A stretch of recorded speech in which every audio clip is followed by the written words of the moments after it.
Entonces, gloria a Dios, vamos a tratar esta materia que se llama, hermanos, hermenéutica. Ahora, tú preguntarás, ¿qué es la hermenéutica? Hermanos, la hermenéutica es el arte de interpretar los textos de la Biblia. Y hermenéutica viene del griego hermenebein, que significa interpretar. Ahí en 2 de Pedro, el capítulo 3, el versículo 15, por favor acompáñenme. 2 de Pedro, capítulo 3, versículo 15, mira lo que dice el Señor. 2 de Pedro, capítulo 3, versículo 15, así dice el Señor. Y tened entendido que la paciencia de nuestro Señor es para salvación, como también nuestro amado hermano Pablo, según la sabiduría que le ha sido dada, os ha escrito casi en todas sus epístolas, hablando de ellas, de estas cosas, entre las cuales hay algunas difíciles de entender.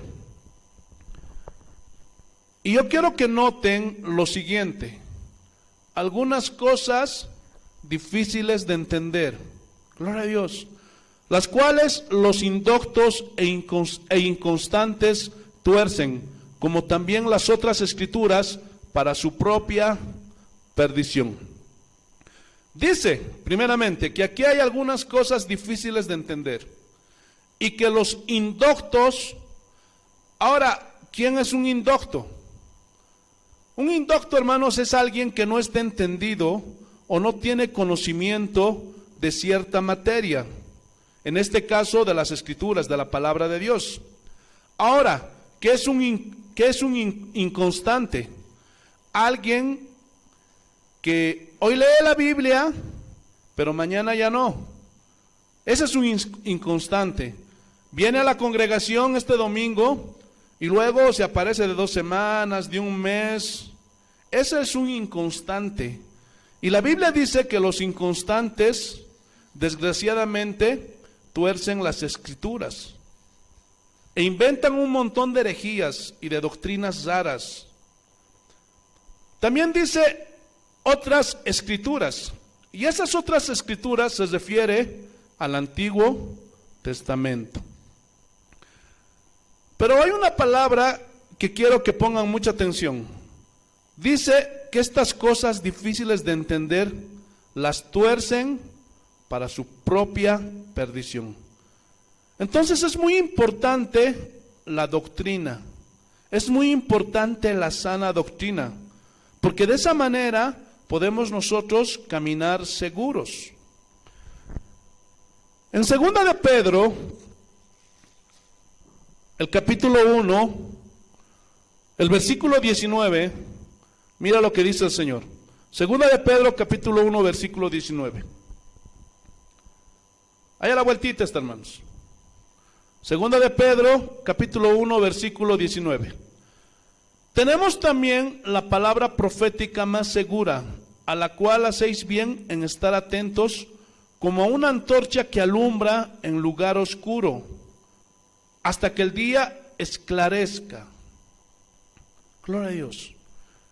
Entonces, en medio de tanta oscuridad en el mundo, en medio de tanta turbulencia y confusión y oscuridad espiritual y errores doctrinales y filosofías humanas, dice que es bueno que nosotros estemos atentos a la palabra de Dios. ¿Qué más dice? Hasta que el día esclarezca y el lucero de la mañana salga en vuestros corazones. Es decir, tenemos que atender a lo que la Biblia dice, para tener la luz y el entendimiento de las cosas que Dios nos ha dado por herencia. Gloria a Dios.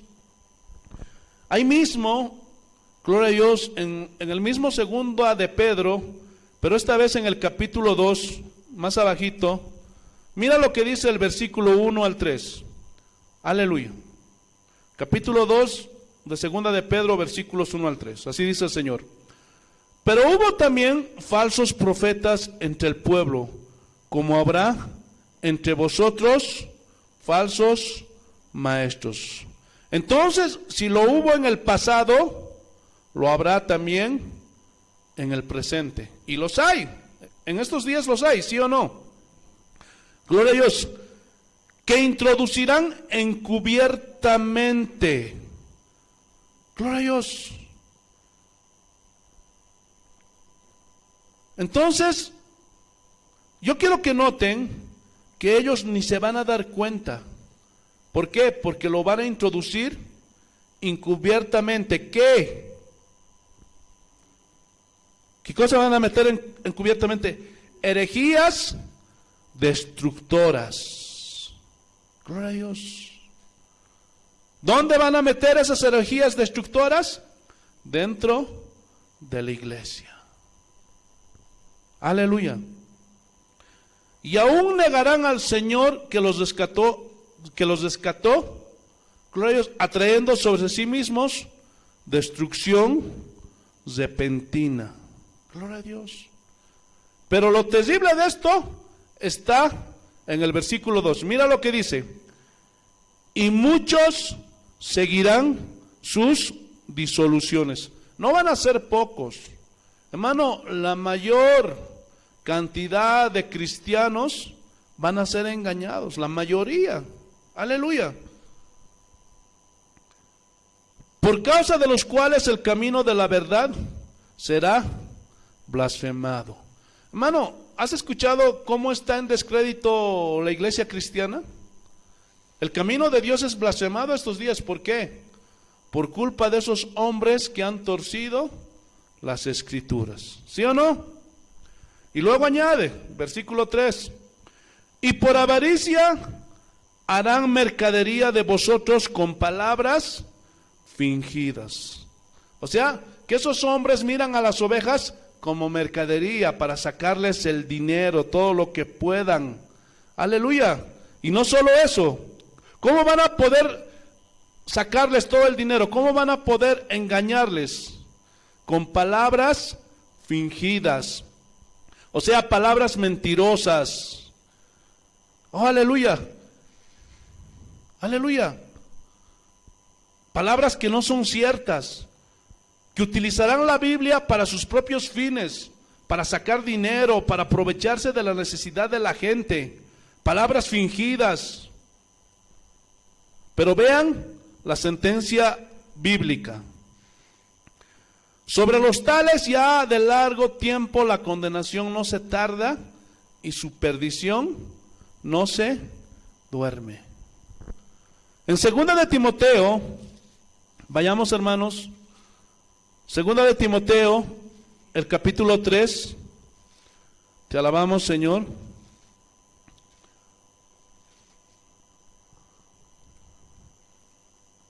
Y aquí Pablo le está enseñando al joven pastor Timoteo. Mira lo que dice el versículo 14. 2 de Timoteo capítulo 3, versículo 14. 2 de Timoteo capítulo 3, versículo 14. Mira lo que dice el Señor. Y aquí está hablando Pablo con Timoteo. Pero persiste tú en lo que has aprendido y te persuadiste, sabiendo de quién has aprendido, y que desde la niñez has sabido las sagradas escrituras. Gloria a Dios. Has sabido. Versículo 15, la segunda parte. Las cuales te pueden hacer sabio para la salvación por la fe que es en Cristo Jesús. Pero yo quiero que noten el versículo 16 y 17. Miren lo que dice. Toda la escritura es inspirada por Dios y útil para enseñar, para redarguir, para corregir, para instruir en justicia, a fin de que el hombre de Dios sea perfecto, enteramente preparado para toda buena obra. Entonces, noten cómo dice que toda la escritura es inspirada por Dios y que la escritura es útil para enseñar, para redarguir y para corregir e instruir. Entonces es muy importante que nosotros sepamos interpretar la Biblia de una manera entendida y sabia, porque en el siguiente capítulo, ahí mismo, en Primera de Timoteo, en el capítulo 4 de Primera de Timoteo, Ahí nos dice también Pablo una advertencia, que el Espíritu dice claramente que en los postreros, o sea, en los últimos tiempos en los que estamos, algunos, no todos, dice, apostatarán. ¿De qué? De la fe. Aleluya. Ahora, ¿qué es apostatar, pastor? ¿Qué es apostatar de la fe? Hermano, apostatar de la fe significa dejar los principios elementales del cristianismo.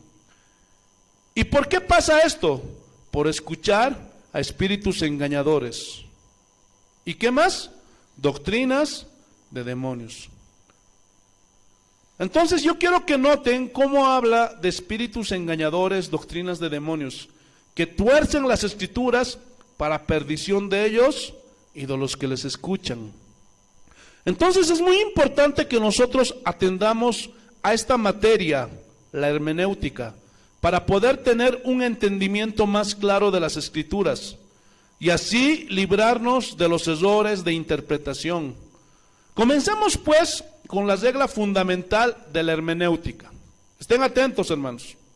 Y es, la Biblia es su propio intérprete. Esa es la regla fundamental. Lastimosamente, hermanos, muchas sectas y aún en el mismo cristianismo, errores doctrinales han surgido dentro del cristianismo actual. No solo en el pasado, hermanos. También vemos los estragos que ha causado en el cristianismo actual. Muchas iglesias infiltradas con doctrinas que no son bíblicas, que parecen que son bíblicas, pero no lo son. Porque al ignorar este principio de que la Biblia es su propio intérprete, se toman textos o pasajes los cuales los arrancan y los interpretan aisladamente, sin permitir por el otro lado que las escrituras asimismo se expliquen, para entonces así nosotros poder entender. Vamos a poner un ejemplo. Vayamos a Hechos capítulo 20, Hechos capítulo 20, hermanos, los versículos 26 y 27. Hechos capítulo 20, los versículos 26 y 27. Hechos capítulo 20, los versículos 26 y 27. Así dice el Señor: por tanto yo os protesto en el día de hoy, que estoy limpio de la sangre de todos, porque no he rehuido anunciaros todo el consejo de Dios. O sea, toda la escritura, toda la Biblia, todo tema, todo principio, toda doctrina que está en la Biblia. Pablo dijo: yo no he rehusado enseñar todo el consejo de Dios. Y así cada líder, cada pastor, cada estudiante de la Biblia, cada cristiano tiene que estudiar todo el consejo de Dios. Gloria a Dios. Y no solo estudiar, sino que enseñar también todo el consejo de Dios. Y para eso se requiere una buena interpretación de las escrituras. Hermanos, si nosotros aprendemos este principio de que la Biblia se interpreta a sí misma, no solo entenderemos los textos, sino también las doctrinas cristianas. Y ellas van a ser las que van a marcar nuestra fe, van a marcar nuestra conducta y van a marcar nuestra moral. Entonces, es muy importante. Gloria a Dios. Pregunta: ¿quién fue el primer intérprete de la palabra de Dios? ¿Ya lo pensaron? Gloria a Dios. ¿Quién fue el primer intérprete de la palabra de Dios? Se los digo, el primer intérprete de la palabra de Dios fue Satanás. Él fue el primero. Pero la pregunta es, ¿cómo interpretó? Gloria a Dios, ¿cómo la interpretó? ¿Cómo interpretó la palabra de Dios? ¿Ah? Mal. Torció el orden de Dios, torció su significado. Y en Génesis capítulo 3, del 1 al 7, Ahí habla cuando Dios puso al hombre en el huerto y cómo Dios le dijo: de todos los árboles del huerto podrás comer, pero menos de este. Y ahí ya podemos ver que Dios le dio libre albedrío al hombre, libre voluntad, libre capacidad de decidir por sí mismo. Pero la insinuación y el engaño de Satanás viene cuando a Eva le dijo: con que Dios os ha dicho. Es decir, puso en tela de duda el mandamiento de Dios y les dio a entender esto a Adán y Eva: no, en realidad Dios es un Dios egoísta. ¿Cómo es posible que te ponga límites? E hizo que Eva ponga los ojos solamente en un árbol. Cuando Dios, imagínate, cuando Dios los bendijo en abundancia, de todos los árboles del huerto podrán comer, y ella puso sus ojos solamente en uno. Entonces vemos cómo desde ahí Satanás trata de enfocar, en este caso, en la prohibición que Dios les estaba dando, que les estaba haciendo. Y es así, hoy mismo, es lo mismo. ¿Por qué? Porque los hombres están poniendo su mirada en las cosas que Dios prohibió. Y eso es lo que Satanás sigue haciendo. Tuerce la interpretación, la interpreta mal. Gloria a Dios. Tuerce el significado original de Dios que le dio a su palabra. Otro ejemplo muy claro lo vemos en Mateo capítulo 4, versículos 1 al 7. Cuando Jesús es llevado por el Espíritu Santo para ser tentado. Y dice la Escritura que Satanás le hizo 3 tentaciones. Le dijo: si eres hijo de Dios, di que estas piedras se conviertan en pan. Y Jesús les responde: escrito está, Satanás, no solo de pan vivirá el hombre. Jesús sabía que era el Hijo de Dios, ¿sí o no? Gloria a Dios. Entonces, ¿por qué Satanás le dijo: si eres hijo de Dios? Satanás estaba tratando de desvirtuar el propósito por el cual Jesús vino. Sin embargo, Jesús se protegió con la misma palabra de Dios y le dijo: escrito está, Satanás, no solo de pan vivirá el hombre, sino de toda palabra que sale de la boca de Dios. Escrito está. O sea, ya está establecido. Dios la estableció para que sea nuestra regla de fe. Está ahí establecido, hermanos.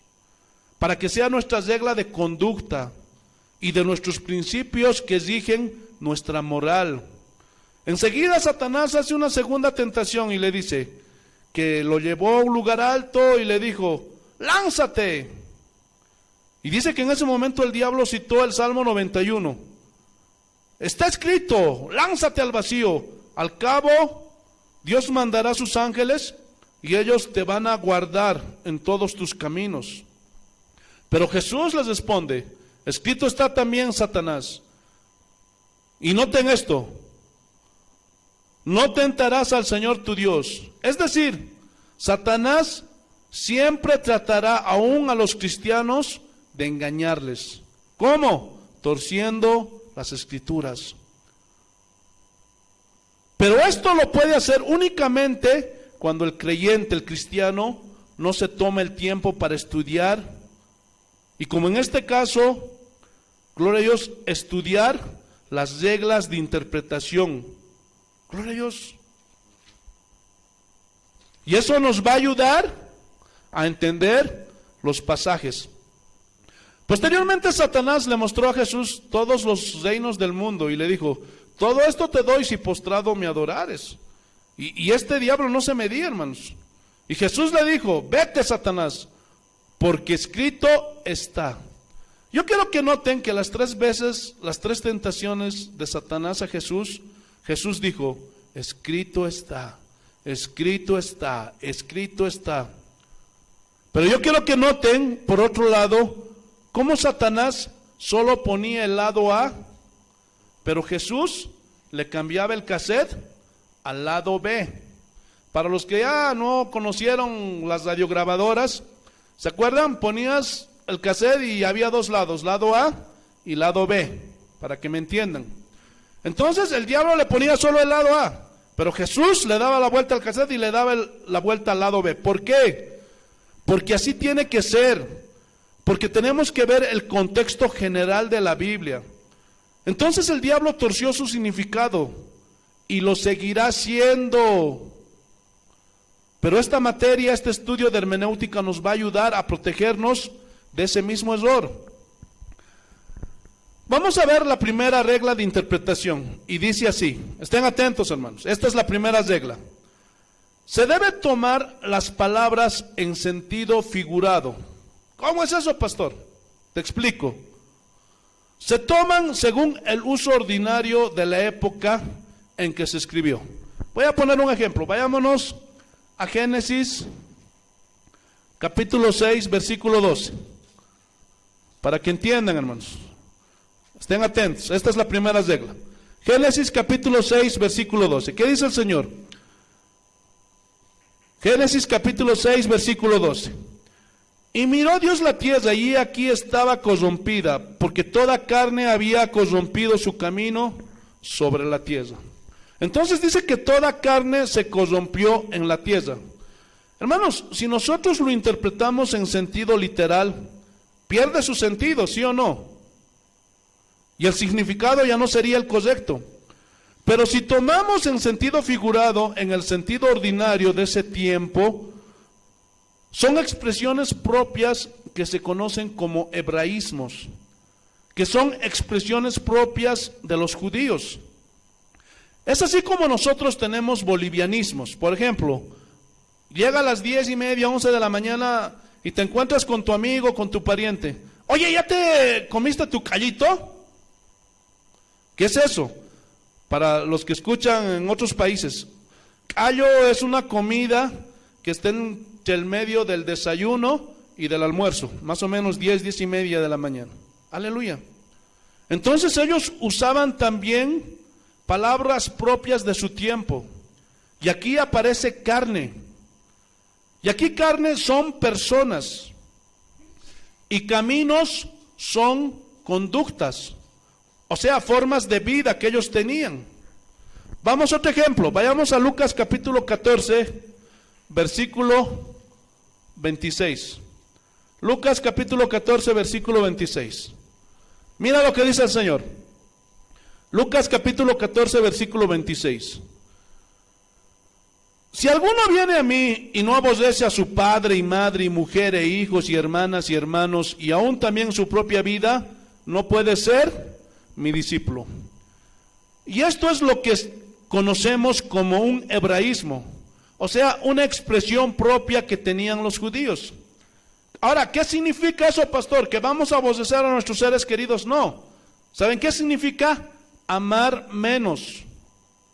Otra aclaración, es que cuando nosotros vamos al original griego en el que se escribió este texto, ahí aparece la palabra miseo, que significa amar menos.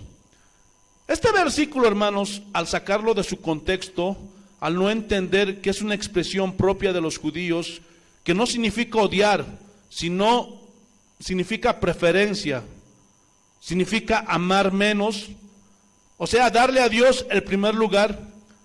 Hermanos, esto provocó el surgimiento de una secta, y es una de las más diabólicas, que se conoce como la secta de los niños de Dios. Me parece que ahora ya se cambiaron el nombre, y ellos enseñaban mayormente a jóvenes y niños, y ellos les decían que tenían que aborrecer a sus padres. Pero si vamos a Mateo capítulo 10, versículo 37, por favor, Mateo capítulo 10, versículo 37. Y aquí ya viene un poco más claro. Mira lo que dice, Mateo capítulo 10, versículo 37. El que ama padre o madre más que a mí no es digno de mí. El que ama o hija más que a mí no es digno de mí. Entonces tenemos que nosotros conocer todas estas expresiones. Repito, la primera regla es tomar las palabras en sentido figurado. según el uso ordinario de la época en que se escribió. Y para eso hay que estudiar comentarios que hablen de expresiones de la época. Hermanos, eso no es una tarea sencilla, es ardua, pero vale la pena. ¿Sí o no? Vamos a la segunda regla de interpretación bíblica. Y dice así, esta es la segunda, hermanos, estén atentos. Tomar las frases o las palabras en el sentido que indica el conjunto de palabras que rodean la frase. Es decir, ejemplo, la palabra fe. Y la palabra fe ordinariamente significa creer, significa confianza. Pero por ejemplo, vayámonos a Gálatas capítulo 1, versículo 23. Gálatas capítulo 1, versículo 23. Mira lo que dice el Señor. Gloria a Dios. Gálatas capítulo 1, versículo 23. Así dice el Señor. Solamente oían decir, aquel que en otro tiempo nos perseguía, ahora predica la fe que en otro tiempo asolaba. Y vamos a tomar las frases en el sentido que indica el conjunto de palabras, es decir, toda la expresión que rodea la frase. Y aquí fe, hermanos, no es confianza. Aquí fe es el evangelio, la doctrina. Gloria a Dios. El evangelio. ¿Lo pueden ver, sí o no? Porque Pablo dice que antes asolaba la fe, el evangelio de los cristianos, pero ahora se convirtió, ahora defiende la fe. ¿Lo están entendiendo, hermanos, o no? Pero aquí no está hablando de esa fe que confía, de esa fe que cree, no, sino está hablando del evangelio. Aleluya. Vamos a ver otro ejemplo. Vayamos a Hechos capítulo 17. Te alabamos, Señor. Hechos capítulo 17, versículo 31. Mira lo que dice el Señor. Gloria a Dios. Hechos 17, 31. Así dice el Señor. Por cuanto ha establecido un día en el cual juzgará al mundo con justicia, por aquel varón a quien designó, dando fe a todos con haberle levantado de los muertos. Y aquí vamos a ver cómo fe tiene un significado diferente. Dando fe. ¿Qué significa aquí dando fe? O sea, dándoles prueba, dándoles evidencia irrefutable. Aquí fe es entonces constatar por medio de pruebas visibles de que Jesús resucitó. Entonces, aquí fe no es confianza. Aquí fe tampoco es doctrina, sino que el conjunto de las palabras que rodean la frase es la que da la interpretación. ¿Están entendiendo, hermanos? Espero que así sea. Vamos a ver otra palabra, y es como esto. Cuando un abogado dice, doy fe que estos bienes son de fulano de tal. ¿Qué significa esto? Doy fe. Significa doy constancia. ¿Lo están entendiendo, sí o no? Otra palabra, salvación. Usualmente salvación significa liberación del pecado y sus consecuencias del castigo eterno, etcétera. Pero, por ejemplo, en Hechos, el capítulo 7, vayamos a Hechos capítulo 7, el versículo 25.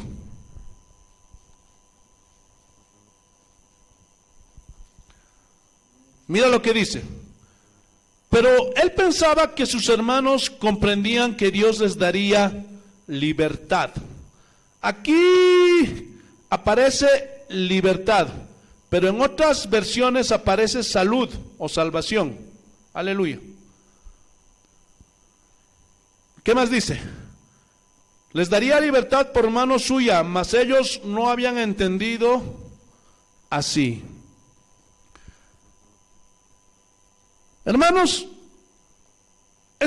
en este pasaje, en esta versión, ya está mejor traducido y significa una libertad literal de Egipto, una salvación literal de Egipto. ¿Se acuerdan? Esto es cuando Esteban estaba haciendo su defensa, Cuando le dijeron, tú estás torciendo. Y aquí cuando llega el, gloria a Dios, cuando llega a hablar de cómo los israelitas eran esclavos de Egipto, aquí está hablando de esa libertad literal, de ser liberados de los egipcios. Pero no está hablando aquí de la libertad del pecado, ni del juicio eterno. ¿Lo están entendiendo o no? Vamos a otro ejemplo. En Romanos capítulo 13, aleluya. Romanos capítulo 13, el versículo 11. Vamos a ver otro ejemplo. Y esto conociendo el tiempo que es ya hora de levantarnos del sueño, porque ahora está más cerca de nosotros nuestra salvación que cuando creímos. A ver, pastor, explíqueme, ¿acaso no soy salvo todavía? No, sí eres salvo. Entonces, ¿por qué dice que está más cerca de nosotros nuestra salvación que cuando creímos? Ahora, ¿qué significa aquí salvación? Hermanos, significa la segunda venida de Cristo. O sea, la segunda venida de Cristo está más cerca que cuando creímos. ¿Lo estás entendiendo? Porque cada día que pasa está más cerca. ¿Lo están comprendiendo o no? Entonces, salvación, noten los diferentes significados que te da al tomar el conjunto de la frase, toda la frase. Entonces no podemos sacar arbitrariamente y darle la interpretación arbitraria, como por ejemplo en Timoteo, cuando dice que la mujer se salvará engendrando hijos. Entonces todas las pecadoras, prostitutas, lasciviosas que tienen sus hijos van a ser salvas. No.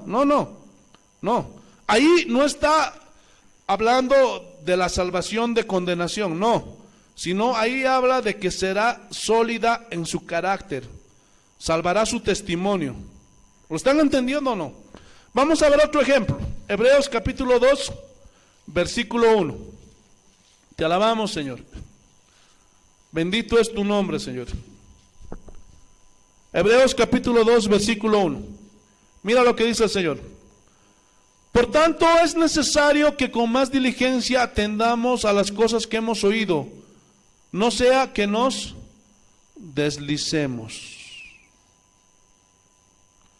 Yo quiero que ustedes noten esta frase, a las cosas que hemos oído.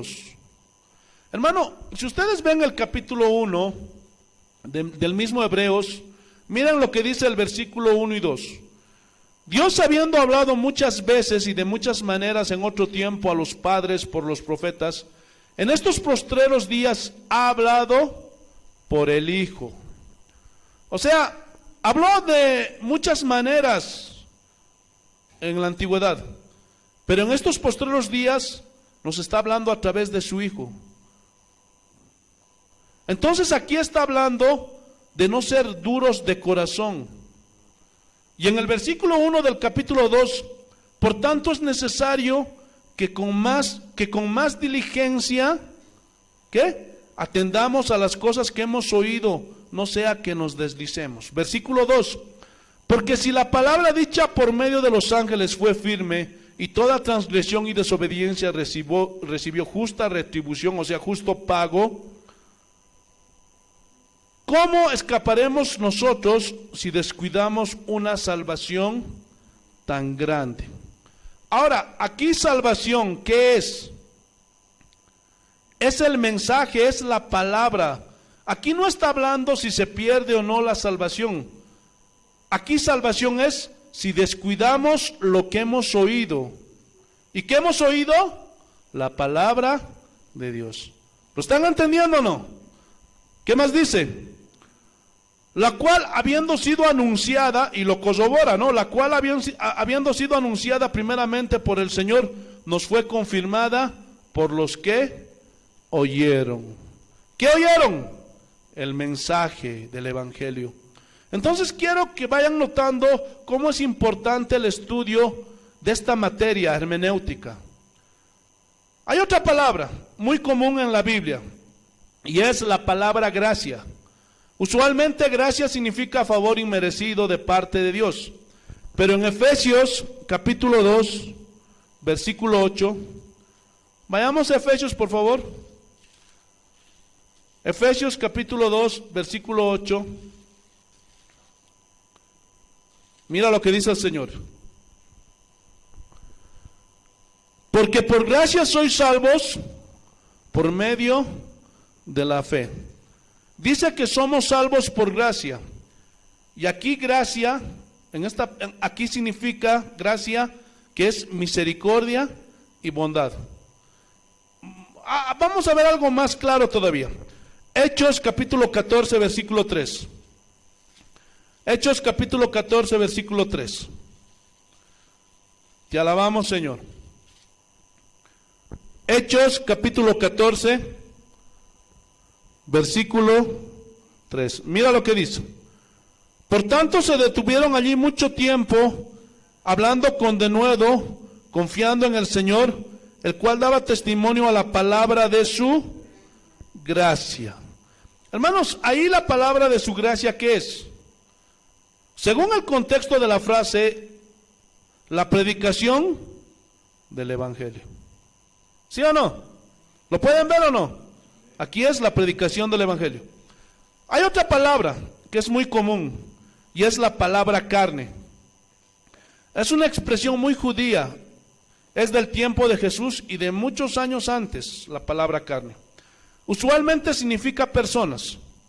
Volvamos a Efesios capítulo 6. Te alabamos, Señor. Mira lo que dice el versículo 12. Porque no tenemos lucha contra sangre y carne. O sea, no nos vamos a pelear con un filete. Tampoco nos vamos a pelear con una chuleta. No. Carne y sangre son personas. Entonces se debe entender así. Porque no tenemos lucha contra personas. ¿Qué más dice? Sino contra principados, contra potestades, contra los gobernadores de las tinieblas de este siglo, contra huestes espirituales de maldad en las regiones celestes.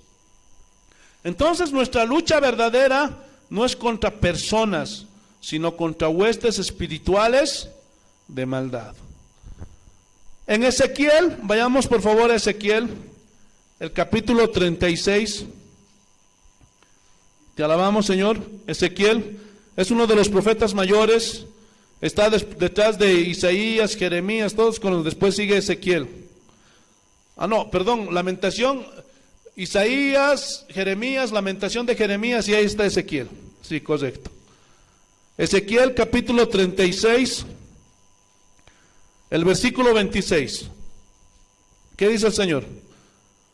Os daré un corazón nuevo y pondré espíritu nuevo dentro de vosotros. Y quitaré de vuestra carne el corazón de piedra y os daré un corazón de carne. Aquí hay una promesa del Señor. ¿Cuál es esa promesa? De que quitará el corazón de piedra y nos dará un corazón de carne. A ver. ¿Cuántos tienen corazón de piedra? Así, piedra literal. Nadie, ¿verdad?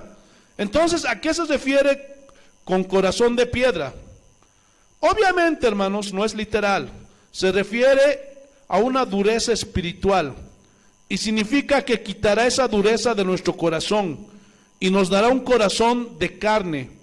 Pero, pastor, ¿no es de carne acaso nuestro corazón?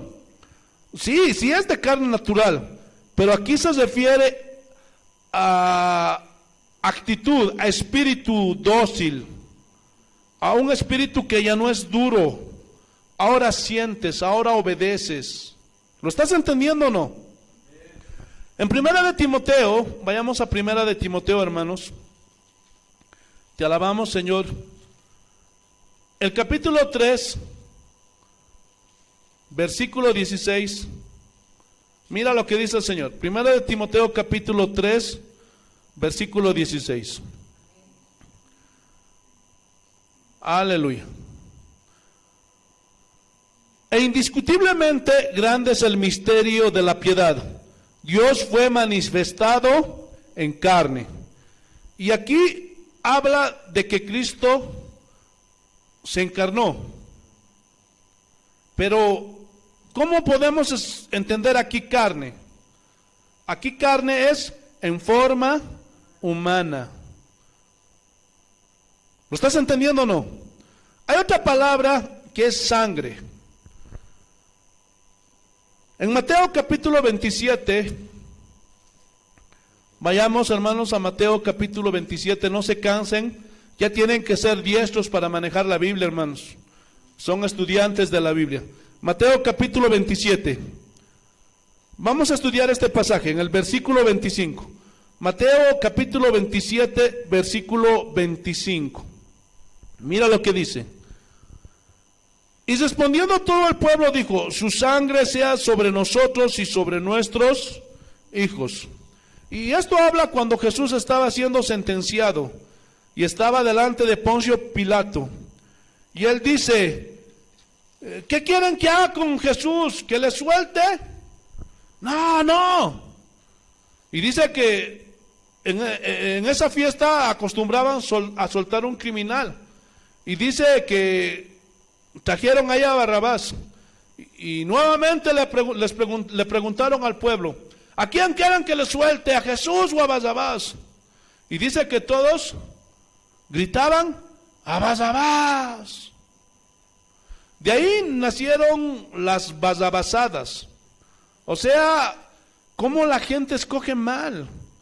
Y la gente comenzó a clamar que fuera Barrabás al que soltaran. Entonces Pilato les dice: este hombre es inocente. Y ellos responden: su sangre sea sobre nosotros. Y aquí su sangre, ¿qué es? ¿Ah? ¿Su persona? No.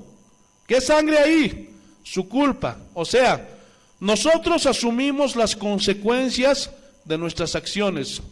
Nosotros enfrentaremos las consecuencias que nos vengan por haber escogido a Barrabás y haber desechado a Jesús. ¿Lo están entendiendo o no? En Romanos capítulo 5, el versículo 9. Romanos capítulo 5, versículo 9. Miren lo que dice el Señor. Romanos capítulo 5, versículo 9. Pues mucho más, estando ya justificados en su sangre, por él seremos salvos de la ira. Justificados en su sangre. Es decir, en la muerte expiatoria de Cristo. Hemos sido justificados en su muerte al creer nosotros. ¿Lo están entendiendo o no? Otro ejemplo está en Mateo capítulo 26. Pero te recuerdo, hermano, para poder entender los textos según la regla, se debe tomar las frases o las palabras en el sentido que indica el conjunto de palabras que rodean la frase para poder interpretar, hermanos. Esa es la regla, que no se te olvide. Mateo capítulo 26, versículo 26. Mateo capítulo 26, versículo 26. Así dice el Señor. Y mientras comían, tomó Jesús el pan y bendijo, y lo partió y dio a sus discípulos, y dijo: tomad, comed, esto es mi cuerpo. Aquí surge una pregunta. ¿Jesús tenía dos cuerpos? ¿El que tenía ahí y el que tenía en su mano? ¿O el pan solamente era un símbolo de su cuerpo? ¿Ah? Gloria a Dios. ¿Qué más dice? Versículo 27. Y tomando la copa y bebiendo, y habiendo dado gracias, les dio diciendo: bebed de ella todos, porque esta es mi sangre. Entonces, ¿esta fue la sangre literal de Jesucristo? ¿Y la sangre que corría por sus venas? No. Entonces lo que quiso decir Jesús cuando celebraron la Santa Cena era que el pan y el vino se convertirían literalmente en su cuerpo y en su sangre. ¿Ah? ¿Eso quiso decir? Por supuesto que no. Y este ha sido uno de los errores más aberrantes dentro de la secta católica y romana. Porque ellos afirman y creen en la transubstanciación. Y es una doctrina que inventaron, de que el pan y que el vino se convierten en el cuerpo y la sangre de Jesús, así literal. Pero eso no es así. ¿Por qué? Porque el mismo conjunto de la frase nos indica que es algo simbólico. ¿Lo pueden ver, hermanos? Por eso Pablo dijo: yo recibí lo que dijo el Señor Jesús. La noche que fue entregado, tomó el pan y les dijo: comed, esto es mi cuerpo, y tomad asimismo la copa.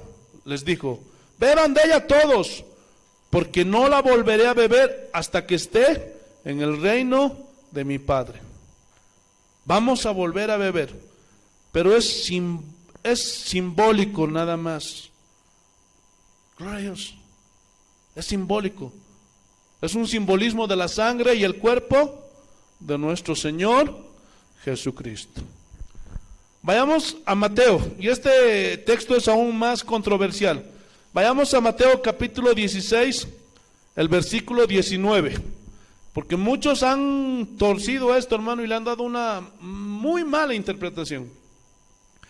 Mateo capítulo 16, versículo 19. ¿Lo tenemos, hermanos? Mateo capítulo 16, versículo 19. Y aquí está hablando Jesús a Pedro y le está diciendo: a ti te daré las llaves del reino de los cielos. Gloria a Dios. Y aquí llaves, obviamente, que es algo simbólico. ¿Por qué? Porque el reino de Dios no es tangible como nosotros que tenemos nuestras puertas en nuestras casas. No. Entonces, al ser un reino espiritual, se entiende que las llaves también son espirituales. Ahora, ¿qué significa esto? ¿Qué significan las llaves? ¿Ah? Las llaves tienen el poder para abrir. Entonces, hermanos, siempre que vean llaves en la Biblia, es autoridad. Eso significa autoridad. ¿Qué más dice? Y todo lo que atares en la tierra será atado en los cielos, y todo lo que desatares en la tierra será desatado en los cielos. Ahora, aquí está hablando de atar y desatar demonios, ¿ah? Como muchos han malinterpretado. ¿Qué le está diciendo aquí? Yo te doy la autoridad para que abras el reino de los cielos.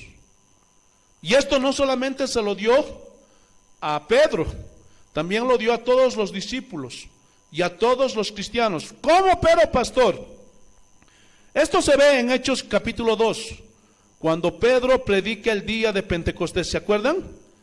Y la gente se convierte. ¿Qué debemos hacer para ser salvos, Pedro?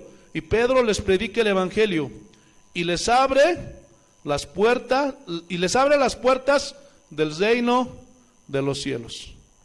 ¿Lo pueden entender, sí o no? La siguiente clase vamos a hablar más ampliamente de esto. Vámonos sobre la tercera regla. Y la tercera regla de interpretación bíblica dice así: tomar las palabras en su contexto, es decir, los versículos anteriores y posteriores, para poder tener una correcta interpretación de las Escrituras. Ejemplo, vayámonos a Juan capítulo 6. Evangelio de San Juan, capítulo 6. Te alabamos, Señor. Evangelio de San Juan, capítulo 6. Y aquí Jesús está dando una disertación. Y ahí estaban los fariseos, los que no querían a Jesús, también estaban sus discípulos. Y Jesús da un discurso que es de los más espirituales y enriquecedores dentro del mensaje de Jesús. Juan capítulo 6, versículo 53. Juan capítulo 6, versículo 53. Mira lo que estaba diciendo Jesús. Y Jesús les dijo: de cierto os digo, si no coméis la carne del Hijo del Hombre y bebéis su sangre, no tenéis vida en vosotros. El que come mi carne y bebe mi sangre tiene vida eterna, y yo les resucitaré en el día postrero. Porque mi carne es verdadera comida y mi sangre es verdadera bebida. El que come mi carne y bebe mi sangre, en mí permanece y yo en él. Y miren lo que dice en el versículo 58. Este es el pan que descendió del cielo, no como vuestros padres comieron el maná y murieron. El que come de este pan vivirá eternamente. Ahora, estas palabras para los judíos que eran escrupulosos en cuanto a la comida, si Dios les había dicho que ellos no podían comer carne inmunda, hermanos, mucho menos carne humana. Entonces cuando Jesús les dice, el que no coma mi carne y beba mi sangre, entonces sonaba algo aberrante para los judíos. ¿Por qué? Porque ellos no estaban entendiendo. Ellos estaban tomándolo de una forma literal. Y murmuraban, ¿cómo es posible que éste nos diga de que comamos su carne y de que bebamos su sangre? ¿Qué le pasa a este? Pero en el mismo capítulo, si saltamos al versículo 60, mira lo que dice. Al oírlas, muchos de sus discípulos dijeron, dura es esta palabra, ¿quién la puede oír? Para ellos era dura esa palabra porque, hermanos, no entendían. Pero bajaremos, versículo 61. Sabiendo Jesús en sí mismo que sus discípulos murmuraban de esto, les dijo, ¿esto os ofende? Pues ¿qué si vierais al Hijo del Hombre subiendo a donde estaba primero? El Espíritu es el que da vida, la carne para nada aprovecha. Las palabras que os he hablado son espíritu y son vida. O sea, aquí está haciendo una distinción entre lo que es espiritual y lo que es literal. Ahí Jesús, dentro del mismo contexto, da el significado, que son palabras espirituales y no literales. Gloria a Dios. ¿Lo están entendiendo? ¿Lo están viendo? Por eso no podemos aislar un texto. Tenemos que ver todo el contexto, hermanos. Gloria a Dios. Y en eso muchos caen en un error. Ahora vamos a estudiar Mateo 18, donde hay 3 versículos que dentro de la iglesia cristiana se ha desatado algunas doctrinas que no tienen nada de bíblico, porque han sido sacadas de su contexto y se les ha dado la interpretación que han querido. Mateo capítulo 18, versículo 18. Aleluya. Te alabamos, Señor. De cierto os digo que todo lo que atéis en la tierra será atado en los cielos, y todo lo que desatéis en la tierra será desatado en el cielo. Y esto algunos han hecho creer que se refiere a atar y desatar demonios. Pero ¿qué error más grande? En el versículo 19, otra vez os digo que si 2 de vosotros se pusieren de acuerdo en la tierra acerca de cualquier cosa que me pidieran, les será hecho por mi Padre que está en los cielos. Y han desarrollado toda una doctrina acerca de la oración, que para que tenga más efectividad hay que ponerse de acuerdo. ¿Será que Jesús fue esto lo que quiso enseñar? ¿Ah? En el versículo 20, porque donde están 2 o 3 congregados en mi nombre, allí estoy yo en medio de ellos.